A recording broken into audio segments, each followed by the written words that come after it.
Hey guys, welcome back. I hope you are having an amazing day. Let's get right into the stories. The first one is a pro-revenge story. Last Christmas, my wife Sarah and I bought one of our 10-year-old daughter Emma's Santa gifts from a popular UK sports retailer that also has many stores here in Ireland. It was a high-tech basketball hoop with an automatic ball return system. We purchased it from their Irish website and didn't think twice about it. A week later, we got a notification from a courier company with brown uniforms that there were customs charges due on something. We'd bought so many things for the kids that we had to double-check our orders. We couldn't find anything that was being imported, so we assumed it was a scam. I told Sarah to call the company and find out who shipped it. "It's from a UK-based carrier," she said after hanging up. "I think it's our basketball hoop." After some digging, we confirmed it was indeed our order. They had shipped it from the UK via a local carrier to the brown uniformed guys for delivery to us. Sarah and I are both on disability, so an additional charge of almost €60 when you're on a fixed income is tough, especially during the holidays. "Just pay it," I told her. "I'll deal with the retailer." The first day I called, I had to dial 3 times, being stuck on hold for at least 30 minutes each time. I remained patient and polite because I've worked in a call center before, so I knew those people were just doing their job. I asked to speak to a manager and was promised a call back each time, but it never happened. The second day was similar. By the third day, I was starting to lose my cool. I called back, waited even longer on hold, and finally decided I'd had enough. "Look," I said to the rep, "all I want is the €60 back. Our consumer rights in Ireland state that a person must be informed of any additional charges on a purchase at the very latest by the final checkout screen. There was nothing to show that in this case." "I understand, sir," the rep replied, sounding indifferent. "Let me see what I can do to help." What he said next sent me over the edge. "We can offer you a €25 gift voucher to use on our website," he said. Then he read a statement. "We advise our customers that there may be DDU charges on any item shipped outside of the UK." "Where exactly does it state this information?" I asked. There was a pause. I don't actually know," he admitted. "Well, I know one thing," I said, my voice rising. "It doesn't say it anywhere on this transaction. I've checked. This is a violation of my consumer rights, and I'm going to give your company one last chance to make this right. Have your manager call me within the next hour, or I'm going to post this entire debacle on LinkedIn and tag every senior officer in your company." I hung up and waited. No call came. The next day, I followed through on my promise. I created a LinkedIn post detailing what they had done, how they stuck us with hidden charges, and how they were ignoring our requests for a manager.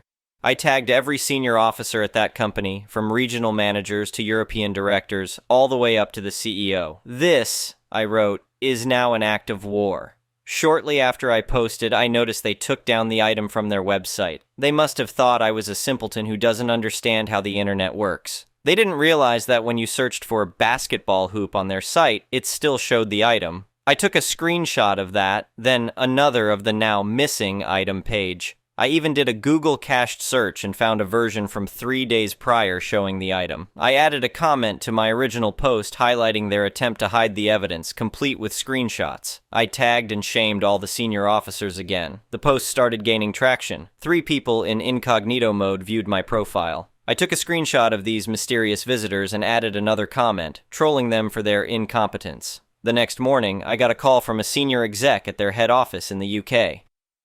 "Mr. O'Brien," she said, her voice dripping with apology. "I'm Jennifer from corporate. What can we do to make this right?" "Originally, I just wanted my €60 back," I replied. "But since I had to go to such lengths to get your attention, now I want my €60 back, a full refund on my entire purchase, and I want to keep the product. That's the only thing that will make this go away." She asked for a couple of hours to sort it out. About an hour later, she called back. "Mr. O'Brien, I've processed the €60 refund to your PayPal account," she said. "I've also issued a full refund for the purchase, and you can keep the product. Again, we're truly sorry for the inconvenience." I thanked her for her help because at that stage I was just happy it was over. But I'll be damned if I'll let anyone walk all over my family, even if they're a £70 million annual company. The moral of the story is, don't take nonsense from anyone. I may be just one man, but my daughter's view of Santa is far more valuable to me than the opinion of some retail chain that doesn't care about its customers or how it operates ethically. The next one is an entitled people's story. I never thought I'd be caught up in a legal battle with my neighbors, but here I am. It all started when I moved into my dream home on the outskirts of town. The property came with a beautiful old barn that I planned to restore. Little did I know, this barn would become the center of a ridiculous dispute. About a month after moving in, I got a knock on my door. It was Karen, the president of the local homeowners association. She had a fake smile plastered on her face as she introduced herself. "Welcome to the neighborhood. I'm Karen, the homeowners association president. I'm here to give you your welcome packet and go over some of our rules." I took the thick binder she handed me and flipped through it. "Thanks, but I'm not part of the homeowners association. The previous owner opted out, and I plan to keep it that way." Karen's smile faltered for a second before she recovered. "Oh, but everyone in the neighborhood is part of the homeowners association. It's required." "Not for my property," I said firmly. "I checked before buying. Have a nice day." I tried to close the door, but Karen stuck her foot in the way. "Wait, we really need to discuss that eyesore of a barn. It's bringing down property values." "The barn stays," I said. "It's on my property and I'm restoring it." Karen's fake smile disappeared completely. "We'll see about that," she snapped before storming off. I didn't think much of it at the time. I was busy with work and spent my weekends slowly fixing up the barn. It was a big project, but I enjoyed the work. A few weeks later, I came home from a business trip to find a notice taped to my front door. It was from the Homeowners Association, demanding that I remove the dilapidated structure on my property within 30 days or face fines. I crumpled up the notice and tossed it in the trash. They had no authority over my property, and I wasn't about to let them bully me. The next day, Karen showed up again with 2 other Homeowners Association board members in tow. "Did you get our notice?" she demanded. "I did, and I'm ignoring it," I replied. "You have no jurisdiction here." "We most certainly do," Karen huffed. "That barn is an eyesore and a safety hazard. It needs to come down immediately." I stood my ground. The barn stays. End of discussion. For the next few weeks, I got daily notices and visits from various homeowners association members. They threatened fines, legal action, even calling the city to report code violations. I documented everything and consulted a lawyer friend who assured me they had no legal standing. I thought things had finally died down when the notices and visits stopped. I should have known better. One Saturday morning, I woke up to the sound of heavy machinery. I looked out my window to see a bulldozer heading straight for my barn. I ran outside in my pajamas, yelling at the top of my lungs, "Stop! What the hell are you doing?" The bulldozer kept going, smashing into the side of the barn. I could see Karen standing off to the side with a triumphant smirk on her face. I called the police, but by the time they arrived, half the barn was already destroyed. The officers made the workers stop, but the damage was done. Karen sauntered over, that smug look still on her face. "Oops, looks like that unsafe structure had to come down after all. Don't worry, the Homeowners Association will split the cost of removal with you." I was shaking with rage. "This is destruction of property. I'm pressing charges and suing you personally, as well as the entire Homeowners Association." Karen just laughed. "Good luck with that. We have an excellent lawyer." The next few months were a whirlwind of legal action. I hired the best property lawyer I could find and went after Karen and the Homeowners Association with everything I had. The case was pretty clear-cut. My property wasn't part of the Homeowners Association, and even if it had been, they had no right to destroy my barn without proper procedures. We also discovered that Karen had forged documents claiming my property was part of the Homeowners Association and used Homeowners Association funds to pay for the demolition without board approval. In the end, the judge ruled entirely in my favor. The Homeowners Association was ordered to pay for the full restoration of my barn, plus damages. Karen was removed from the board and faced criminal charges for fraud and destruction of property. The best part? The judge also ruled that the Homeowners Association had to disband completely due to their illegal actions. My neighbors were thrilled to be free of Karen's tyranny. It took almost a year, but my barn was finally restored to its former glory. Every time I look at it now, I'm reminded that it pays to stand up to bullies, even when they come in the form of nosy neighbors with clipboards. As for Karen, last I heard she was trying to start up an homeowners association in the next town over. I almost feel sorry for her new neighbors. Almost. The next one is a petty revenge story. My kid's mother, my ex, is a control freak. We have shared care, weak about arrangements. She demands to know her daughter's every movement, texts constantly, checking up on her and a load of other overbearing nonsense. One of the reasons I left her also. My daughter is now well into her teens and fed up with the control.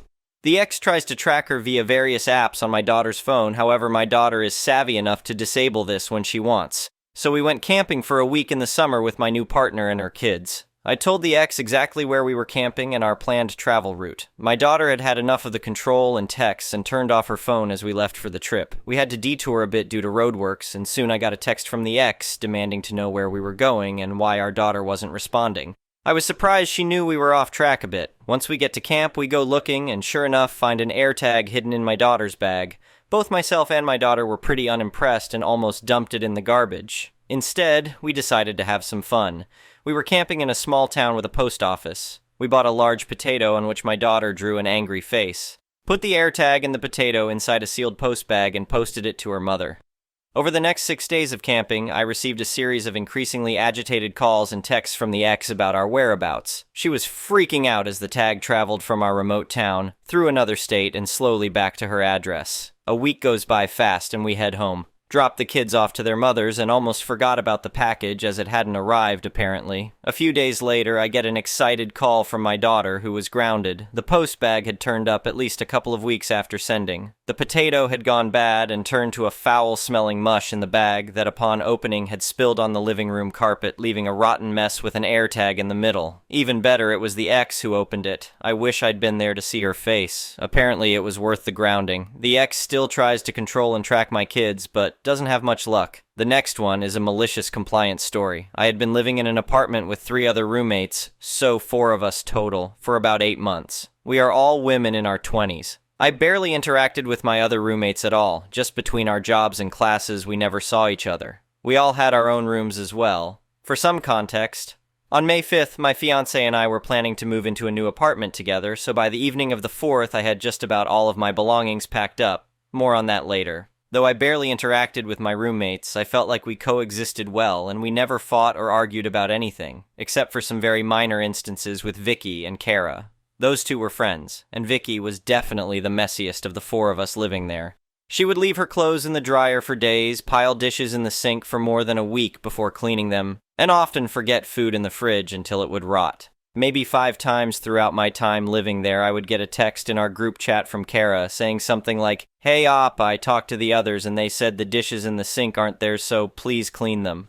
This was annoying, but it happened infrequently enough it wasn't awful, and I figured Vicky lied to Kara about messes since it was just easier to throw me under the bus rather than own up to it herself. On the evening of May 4th, so the night before I was planning to move out, Kara sent a very long and scathing text to our group chat. She went on and on about how she is tired of my messes, hates all my stuff strewn about the apartment, and also personally attacked me, calling me disgusting and inconsiderate.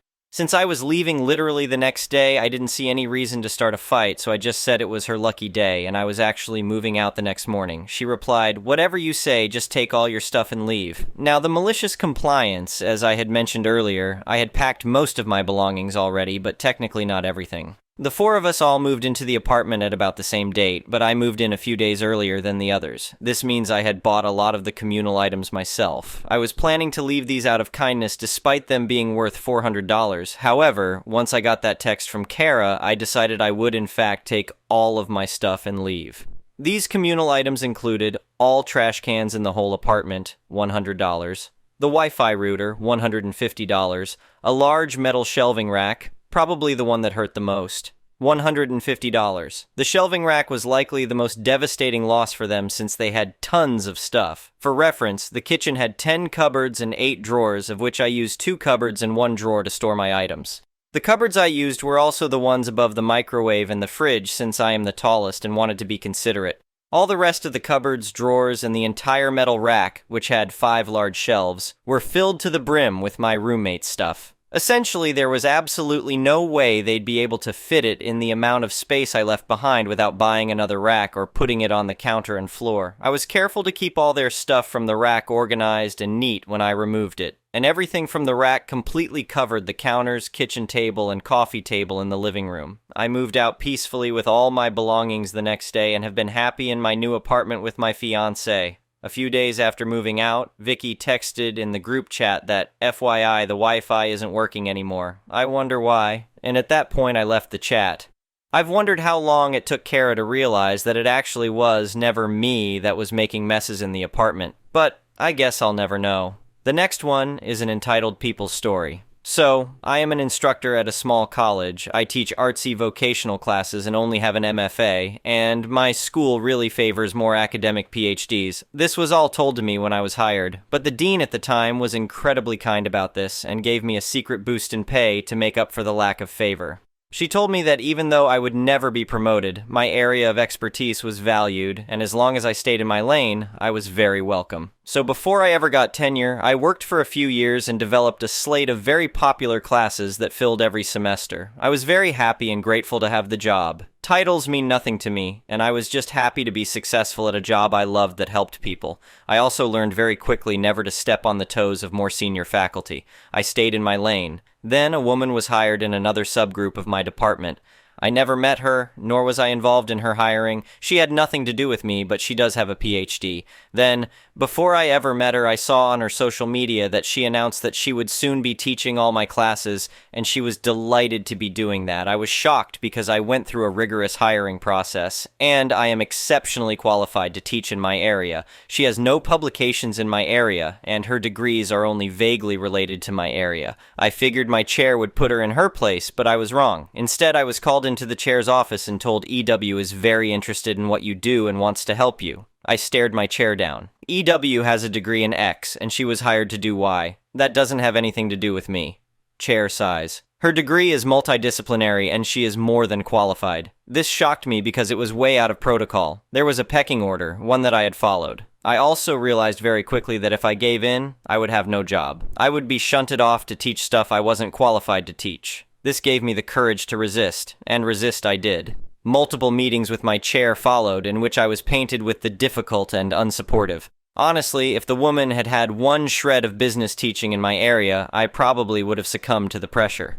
But she was not qualified either by degree, experience, or publications. That made me mad. Meanwhile, an older colleague, who had been terrible to me and made me cry a few times, pulled me aside one day. Apparently, she had grown to respect that I wasn't letting the chair bully me. She told me to never verbalize permission for EW to take over any of my classes. Apparently, the rules of the school were and are that I was the one who decided who could sub for me or take over for me. I held firm. I was bullied over and over again. One time, my chair very nearly physically threatened me and said, "Why can't you just say it?"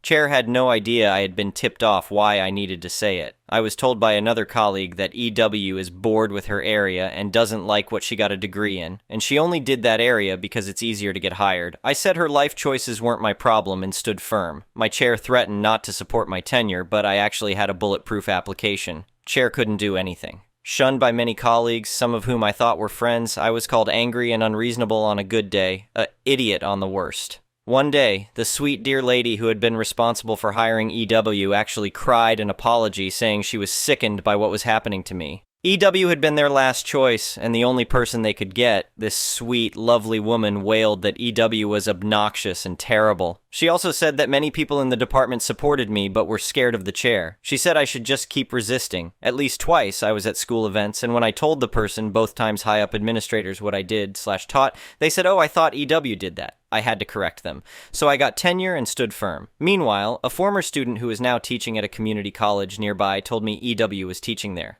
He provided me with her bio from their website. Her listed credentials were my credentials. Luckily, that didn't last long. She didn't have the expertise, so I guess the gig just fizzled. One thing I never did was meet with EW. I was asked to, so we could hash things out, and I said repeatedly that there was nothing to hash. I was happy in my job, and my job wasn't her job. I was always polite and professional if I had to deal with her, but I always avoided any potential traps. They wanted my verbal permission. I wouldn't give it. Finally, the chair stepped down. The next chair initially sided with the majority because he didn't know me very well, but then he got to know me and was fair. Eventually, EW stopped trying to do my job. She pushed her way into another area, and now she steers clear of mine. It really did take about 10 years to wear her down, so there was no real dramatic ending. I just held firm, and eventually EW gave up. The reason I am sharing is recently another colleague told me that he always thought EW and Chair were having an affair, and this is why everything happened. Maybe I am naive, but the thought never crossed my mind. Plus, EW is actually not attractive at all, so I couldn't picture it. Anyway, over the years, whenever EW has done anything terrible or stupid, my colleagues will always share it with me. Still, I actually have little ill will left for her. I won most of the battles and the war, and that's good enough. I still love my job and my students, and I'm glad I fought for it. They say academia is the Game of Thrones without the beheadings. Fair, I think. The next story is titled, Idiot Neighbor Eavesdrops and I Win. My neighbor is an idiot and we have been having issues with her from the start. 6-hour relentless dog barking 4 days a week for years, yelling at me for stealing water flowing downhill, dead rabbit on the doorstep, the usual property line arguments, emptying her toxic hot tub onto our property, lying by the hedges to spy on us, parties, noise, etc. ad nauseum. Just run-of-the-mill bad neighbor stuff. Eventually we built a giant fence and it had kept the ball cap to a minimum. Both yards have plenty of mature trees. We have 3 maples over 150 years old and a nearly 100-year-old birch, a 12-foot cedar hedge. Add that to the giant fence and daylight is at a minimum in our backyard in the summer. Idiot neighbor had 2 century-old trees and a very mature mulberry tree that hung over the fence in the only area that enjoys direct sunlight. Now, this part is entirely our fault. One spring, we built a patio there with light gray stone. The mulberry tree has dark purple fruit, and hers is extremely prolific. The week construction was finished was the week the berries ripened and began to drop in the slightest breeze. Sitting out there for any length of time, and you would be pelted with berries, leaving purple stains like you were shot with a paintball, and sweeping a path was the only way to not step on them. If this only lasted for a few weeks, it would be tolerable, but mulberries are in season all summer. The number of birds that feasted on the fruit and promptly deposited bright purple bird crap on everything we owned outside was unbelievable. Purple bird crap drip-dried everywhere on the patio and beyond. We started putting tarps over the entire patio to collect the bird dung-coated berries and emptying them into a bucket every time we wanted to use the patio. Remembering our neighbor's penchant for eavesdropping, I began to talk about mulberry wine. About how good my mulberry wine was, and how this year's bumper crop of mulberries was going to make so much wine, and how we were going to go on a vacation with all the money I was making from selling my mulberry moonshine.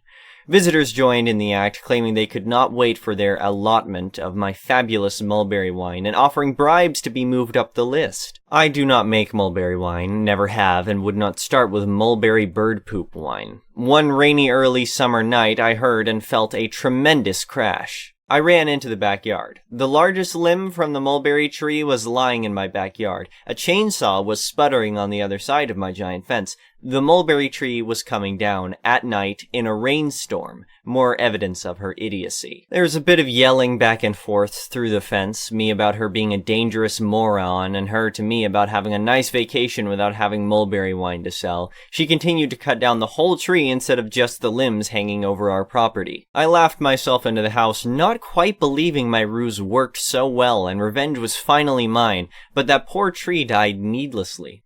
Barely a month later, a vicious storm blew through our area, splitting one of her mature trees in half and damaging the other so badly it had to be removed. Now, the idiot has no trees, but all mine are still standing. The next story is titled, My Neighbor Constructed an Unlawful House on a Small Plot Adjacent to My Property, Causing Damage to My Driveway. Growing up in a small town, I had always been taught to be kind and respectful to my neighbors, and for the most part, I had always gotten along well with the people who lived near me. But when a new neighbor moved in next door, things took a turn for the worse. The property next to mine had always been a small vacant lot, too small to build a house on, but big enough for a garden or a small shed. I had always enjoyed the open space and the view of the trees beyond the lot. However, my new neighbor had other plans. He was a single guy in his 30s, and he seemed to be the kind of person who always wanted to stand out. When he first moved in, he came over to introduce himself, and I welcomed him to the neighborhood. However, I soon realized that he was not going to be an easy neighbor to deal with. One day, I looked out my window and saw that he had started to build a treehouse on the small lot next to my property. At first, I thought it was kind of cute, and I didn't mind it too much. However, as he continued to work on it, I realized he was building it higher and higher until it was towering over my yard, blocking my view of the trees. I asked him if he had a permit to build the treehouse, and he just laughed and said that he didn't need one.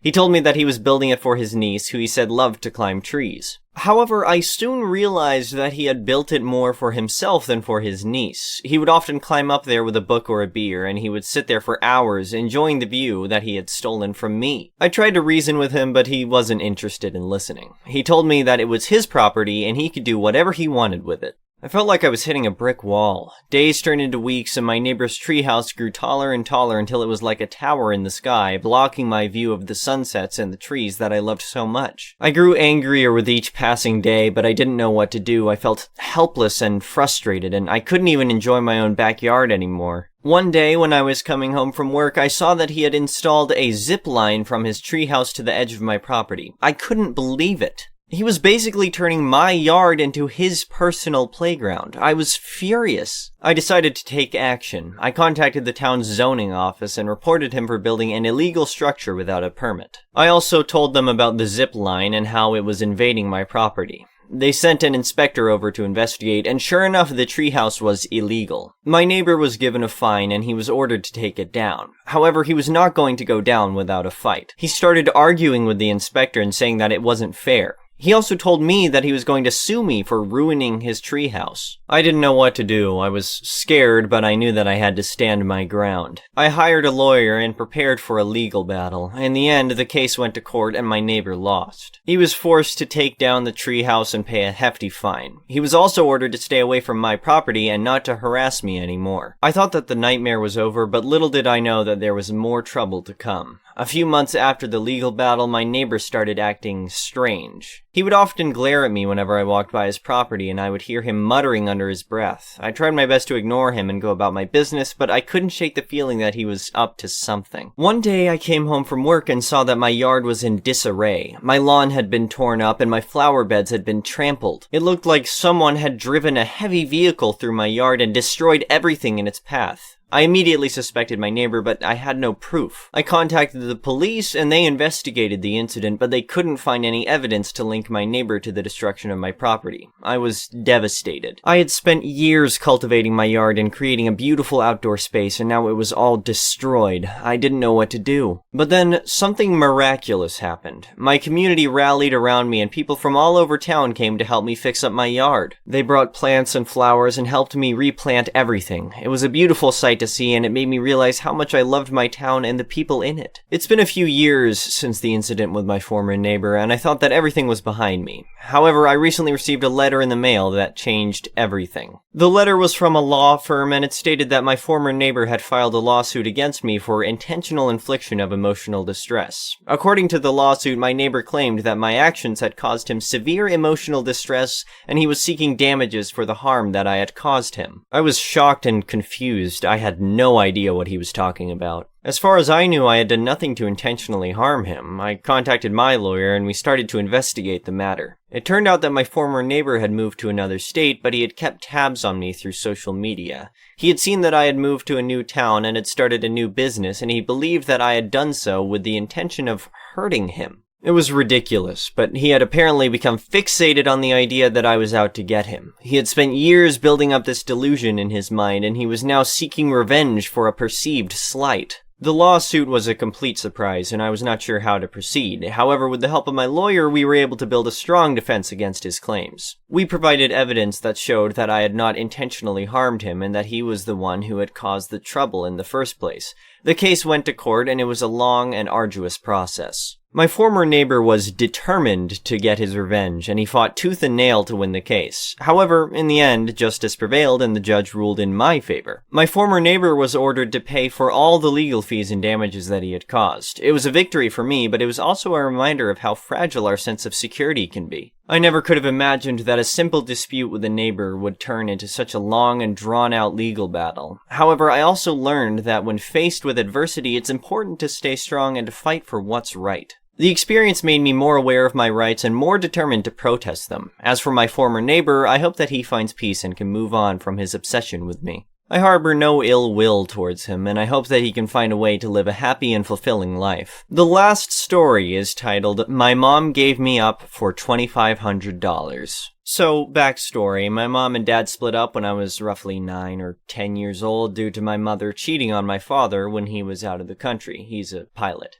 At the time, it was me and my two older sisters, one of which was already an adult, so my older sister and I were left under my mother's custody due to my father always flying and not wanting us to go through moving all the time. As far as the details go, my dad not only paid my mom child support, but also paid off the house. Despite having little money to take care of himself, he paid my mom more than what he actually owed. Yet, my sister and I never saw that money. After the divorce, my mom turned to many things: sleeping around, gambling, drinking, and eventually meth. Though that didn't last long due to my dad finding out and threatening to take us away. My sister practically became my mother since ours decided to step down from the plate, and I was too young to take care of myself. When my sister left for college, all the emotional abuse she took ended up falling on me, which sent me into a loop. Due to my sister taking all the damage, I typically saw my mother as, well, my mother. My young brain didn't notice how often she didn't come home at night, or the lack of food in the house, or the constant weeks I'd wear one outfit since I didn't have other clothes that fit. I didn't notice how not normal this is. Heading into high school, it became more and more obvious this wasn't right at all, yet I still loved my mother. We bantered and ate fast food together, and she was proud of my accomplishments. But she had her moments, dropping huge hints that I'm too boyish like my dad, refusing to let me cut my hair, pressuring me into wearing makeup, heels, dresses, convincing me I don't need therapy as my therapist at the time made me uncomfortable, one of those Christian therapists that made everything about God. While I am a Christian, it didn't help the conversation, and so on.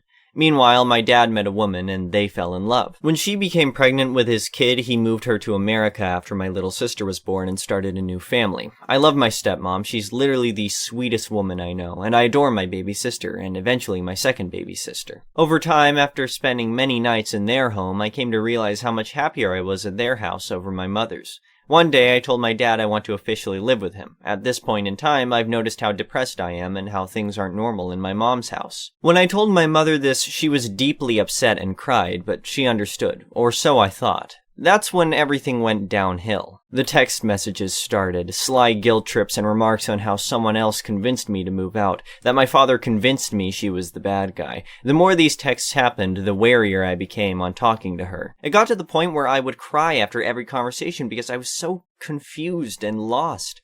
One day she practically trapped me in her car in my best friend's driveway to tell me how my reasons for leaving her were bullcrap and that I clearly don't remember what it was like in that house. Cue my memory issues. But enough about that, let's get to the good part, the custody case. Due to me being the last child between my mother and father, my dad no longer had to pay child support. Obviously, they go to court about this. Except, my mom didn't show up for many, many hearings. When she did, she had this bullcrap story about how my dad owed her a crapload of money because he never paid the full child support, and how she felt pressured to believe him and trust him when he said he knew how much he owed her. He did. He calculated it himself and actually paid more than what was needed. So, if you're catching on, this fight was about money. Here's a fun little thing. My mom texted me maybe a month before this case started about how she desperately wants me to come home, how she'll do anything to get her baby back. That aged well, didn't it? Because one day my mom stated that if my dad pays her $2,500, she'll give up full custody of me. My dad agreed to it and it was over. She gave up her custody rights for $2,500.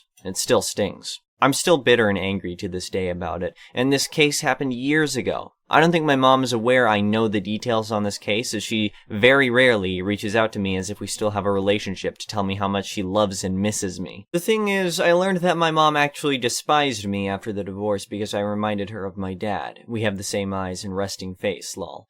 My mom just loves being the victim and even tried to convince my sister she doesn't remember doing all the stuff she did to us. She even blamed my dad for her cheating on him and said so to my face. I haven't had a real conversation with her since Christmas, over the phone of course, and haven't seen her in person since maybe before the pandemic. She texted me recently all excited about a gift she got for my sister's unborn baby, and it sent a whole new wave of resentment towards her. I stopped trying long ago to have a relationship with her if she doesn't try in return, and will continue to do so until she admits her wrongs, apologizes, and actually tries to be a ducking mother for once in her life. Until then, my only mother is my lovely stepmom. The next one is an entitled people's story.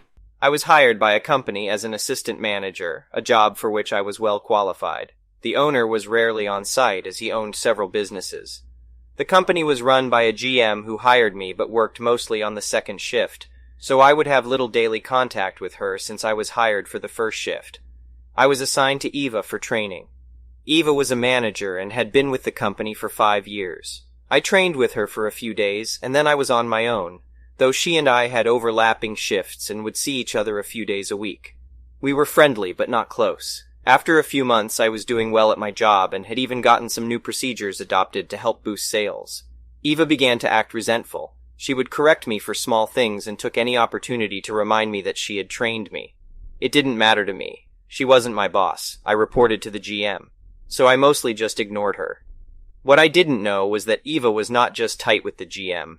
They had worked together at another place for 10 years before this one. One day at shift end, the GM asked to talk to me. She told me it wasn't working out, said I was still making mistakes at 6 months that I shouldn't be. I asked for examples. A few of them were petty matters Eva had mentioned, but most of them were just not true. I tried to argue, but it was clear that I was set up. I decided to reach out to the owner since I had nothing to lose. He was sympathetic, but said he relied on the GM to run the business and had to support her decision. Then he mentioned that if things hadn't been so bad between me and Eva, it probably could have been worked out. That's when I knew she was behind my being fired from a job I needed, really liked, and was making great money, and I vowed to get revenge. I started searching for her online information. In less than an hour, I had uncovered gold thanks to one of those pay services. About 3 months prior, Eva was arrested and charged with DWI in a neighboring state. The court records showed she had a hearing coming up in a few weeks. That was enough to get her fired. It affects a professional license she and I had to have as management.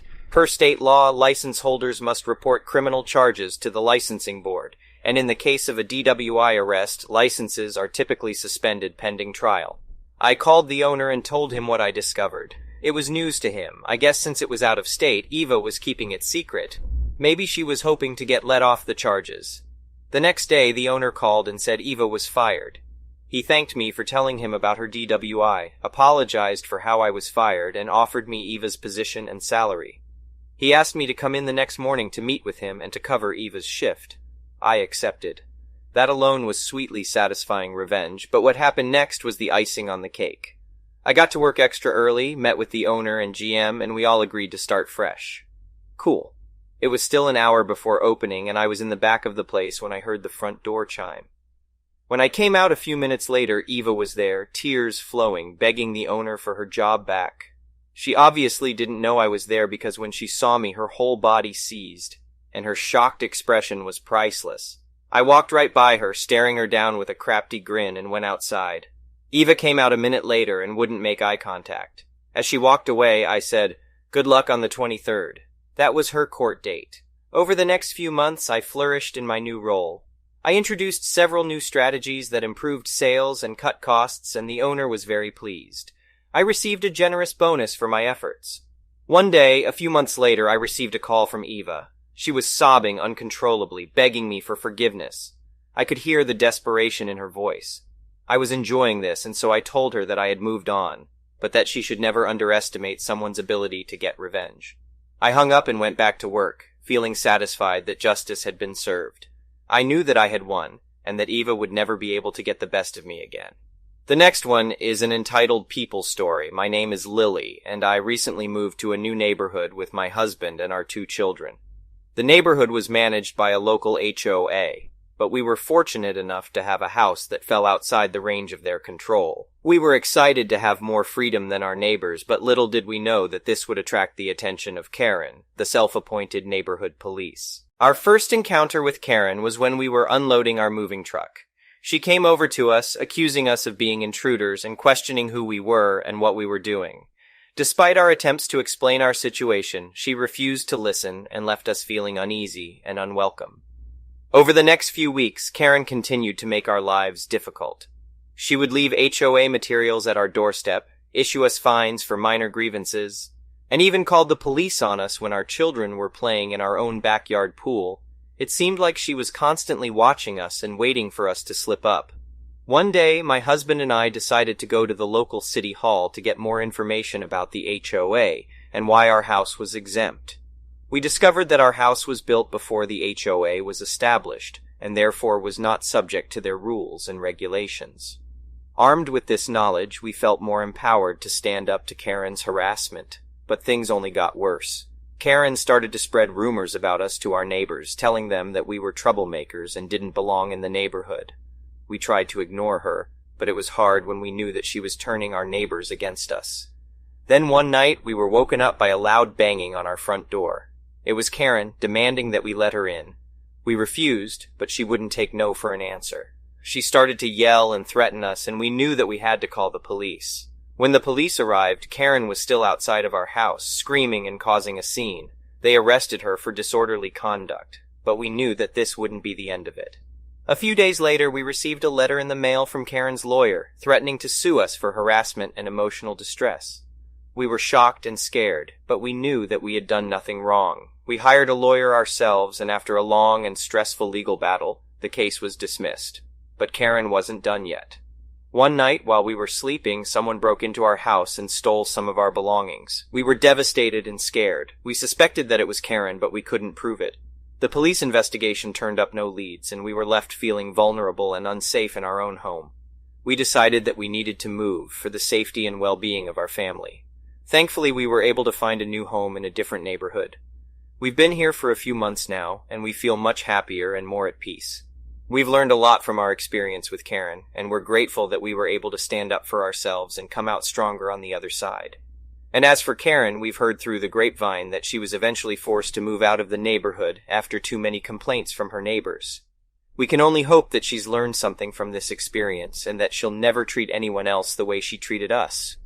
The next one is a petty revenge story. So, my dear old mother has been my personal hell for as long as I can remember. It started with her threatening to hit me with a bottle, then trying to break down my door while screaming obscenities at me. She even hit me over the head with an umbrella and yelled at me when I cried. I was 11 at the time. She blamed me for my sister's divorce, which happened when I was 6. For years, left for 3 months without warning, and then acted entitled to my forgiveness when she came back. She's thrown things at me, broken 3 TVs, and called me a myriad of names, ranging from mild things like useless waste of space to actual curses. The worst thing is that she acts like she's the best mom in existence around other people. She compliments me and stuff, and I can't have a support system because no one would believe me if I told them how awful she is.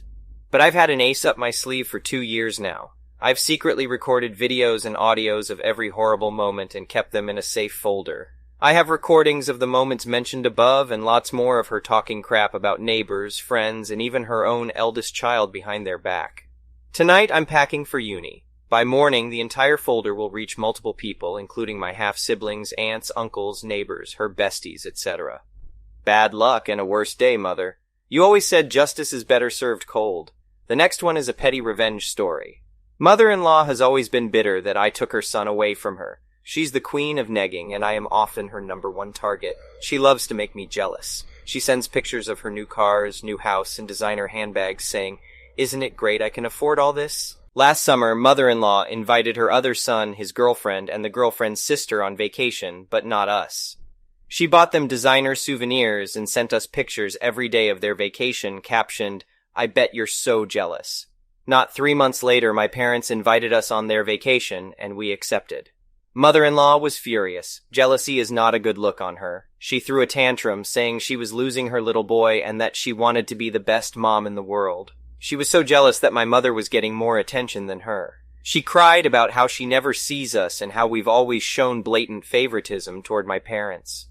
The best part of all this? It was at this moment that my significant other decided to tell her that we are moving 5 hours away to my parents' city. The next one is a pro-revenge story. What's better than calling the cops on your sweet little old neighbor's heroin addict grandson for stealing your Amazon package? In July, my elderly neighbor had her grandson and pregnant girlfriend move in to help them out. She is a widowed lady in her 70s, babbles a lot, but sweet. I have a soft spot for her. Years ago, she cornered me as I was leaving to take my dog on a walk. My dog was unhappily pacing, waiting for the walk while we listened to her stories. He peed on her during the story. She is so senile she didn't notice. Just a few days later, I am mowing my backyard and the grandson walks past my house carrying an Amazon envelope. Weird. An hour later, the sweet little old lady comes over with the envelope her grandson had. This was in my landscaping. I had totally forgotten that I ordered my kids the movie Leap. What a crap haul for this kid. See, I am a criminal defense attorney. Probably the only one this lady knows. If I call the cops, my neighbor will try to hire me. It'll get weird. She is so sweet. I will be a witness. He is on probation, so he will sit in jail for a while. This will totally make me look like a snitch to my own clients in that same jail who are thieves, addicts, and burglars. It's bad personally and professionally, and it's not the biggest deal. So I filled up an Amazon box with purple rain powder that was ordered to my office. A dry dye that gets darker and spreads when it comes into contact with your sweat. That lasts a week on your skin. Think leaking pen times 50. Why? I want to shame him and it won't come back on me. He's not going to call the cops for stealing my crap. He isn't going to tell his grandma he stole from me. And if it makes a mess in her house, it's still cheaper for her than hiring a lawyer and paying her grandson's court costs and fines. Yep, the package was gone in 20 minutes. I walked past the home, screams of anger at the pregnant girlfriend. This crap won't come off. It's all over my grandma's house. Priceless. The following day, I gave him the head nod as he smoked a cigarette in a hoodie in July. He ran inside. Then I taught my kids to yell Smurf when we walked past. No snitching, just shame. The next one is an entitled people story. First time poster here, and I'm still in awe of the audacity of some people. I've read about entitled people, but outside of my school, I've never been in contact with any of them long enough to deal with them. That was until recently. Also, forgive me for any grammatical errors as I am writing on my tablet. I, 33M, am an ELA teacher based in China for the last 3.5 years. First, a little bit of information before I get to the story. There is a bit of a pay gap between foreign and Chinese teachers. It's also a well-known fact, but only the most opportunistic ones like to capitalize on it from time to time, if you're not careful. It can be anything from charging more at stands to, on the rarest of rare occasions, guilting them into complying. Trust me, it has happened, and those select few are not apologetic about it. Now, on to the story. It was Chinese New Year, and I was on the train to Chongqing to visit a friend. I don't like flying, and I really like trains. I had my Samsung Tab S8 Plus, and I was watching Final Fantasy Van Advent Children with my Bluetooth. Suddenly, I felt something nudging against me. I looked to see a kid, maybe in elementary, trying to look at the movie. So, I turned off my Bluetooth and turned the tablet on to him so he could watch. Sounds weird, but being a teacher here, you get used to it. Anyway, he was really immersed, and though I couldn't understand him, I could tell that he was enjoying it a lot. He was trying to talk to me, but his English wasn't so good, and my Chinese was worse, so he opted for "I like this," "so cool," "me too," and things like that. Very basic English. He was a sweet kid, and he got to watch the whole thing before our stop. He even said Chongqing, and I said, "Me too." He waved goodbye and ran back to his mom, and I began to pack my things so I could get off. Then ... IT happened. A woman approached me with the kid, and in perfect English demanded my tablet. She literally said, "Give me your tablet." I thought I was in the Twilight Zone and wanted to ensure I heard her correctly. "Excuse me? Give me your tablet. I wanted my son to have it." I refused, a simple no. And she said those magic words that I'd begun hating to hear. "But you're a foreigner. You can just buy another one." Now, a couple of things. One, I don't know if the kid really wanted my tablet or not, and frankly I didn't care. Two, I come from a family that has taught me to never let anyone make you feel less than others. If someone tries to take my dignity, it's not going to end well for that person. And no, I don't actually have to fight to get my point across. Fair warning, I'm paraphrasing the confrontation because it lasted a lot longer than I cared for. I said, "No, I can't. I had to save to buy this. You can do the same." "No, you can give yours and stop being selfish." Again, I countered, "Or you can stop being an entitled idiot and buy your own." It was my first time seeing a shocked Pikachu face, and to rub salt in the wound, I added, "Shoo, shoo!" She did go away, only to come back with the police. That I should have seen coming, but I didn't because I was focused on getting off the train. Lucky for me, he also spoke English fluently. He was also really polite and, obviously, not in the mood for any of it. "Sir, this woman says you stole her tablet." I saw the woman behind him with a triumphant smirk while speaking Chinese. I let out a sigh. I had already wasted enough time on this nonsense. So I did what I always did when I wanted to get my point across in the quickest way possible. I turned cold. In fact, my students refer to it as me turning into Bing Yaoshi, ice teacher. I looked at the police officer and said, "I'll make a deal with you. I'm going to use my fingerprint to unlock this tablet. If it doesn't work, she can have it. If it does work, I get to bash her face in." That woman's Pikachu face came back so fast that the officer even had a shocked look. He asked me if I was serious, and I said, "Definitely." I guess the woman saw my face and tried to backpedal, but I wasn't going to let her go until I made my point. When she tried to leave, I said, "Where are you going? I thought you said this was yours." The woman looked to the police for help, but as I said, he was not in the mood and just spoke as she was. She said something in Chinese to the man, only for the man to give a short reply. I guess he wasn't going to entertain this and make sure I didn't hit her. How dare you? You had the nerve to try to take something that's mine because I'm a foreigner. You're disgusting. You should be ashamed of yourself. The woman had a mixture of fear, shock, and anger on her face when I finally asked, "Is this your tablet?" When the woman said no, I leaned my head in towards her and barked, "What was that?" She finally said that the tablet was mine before taking her kid and leaving. The kid did wave goodbye to me despite his mother's objections, and I smiled and waved back. The officer asked me if I was serious about hurting her, and I told him the truth. I wouldn't have hit a woman over an object. He laughed and wished me a happy Chinese New Year. I told my friend about this, and we had a good laugh about it. The next one is an entitled parent's story. My 28M stepmother, 49F, is a wannabe party planner. She has taken it upon herself to plan and host every party and holiday my dad's family has thrown since she married him. I never loved those occasions growing up. She's controlling and gets upset if people complain about anything, but humored her for my dad's sake. According to him, this helps her feel included. I'm getting married to my fiancée Jane, 26F, in July. We got engaged in early 2021, but Jane ended up getting pregnant a couple of months after that, and we decided to postpone the wedding to focus on our son for a while. So we've had a long engagement. My stepmother has tried to hijack our wedding plans from day one, complaining, contacting our planner, showing up unannounced to Jane's dress appointments, etc. And we have repeatedly asked her to stop. Dad wants us to humor her, but she's clearly resentful of the fact that she's not hosting the wedding or being labeled mother of the groom in invitations. Besides our baby boy, we also have Luke, 4M, Jane's paternal half-brother. She got custody of him a few months into our relationship after his parents died. I ended up moving in with them during the pandemic and have been in Luke's life since he was a baby. He doesn't call me Dad and refers to us as his sister and his OP, but we love him like a son. Stepmother, though, hates Luke. She accuses Jane of baby-trapping her way into the family. That accusation only got worse after our son was born.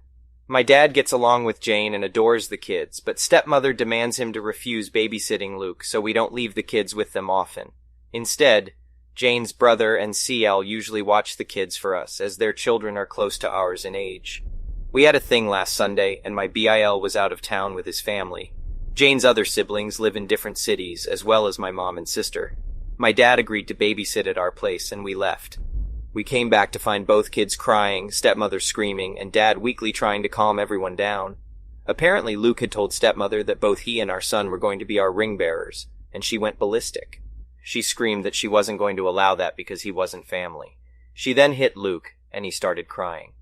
His lip is still split. She'd never gotten to this point before. We immediately banned her from our house and from our wedding.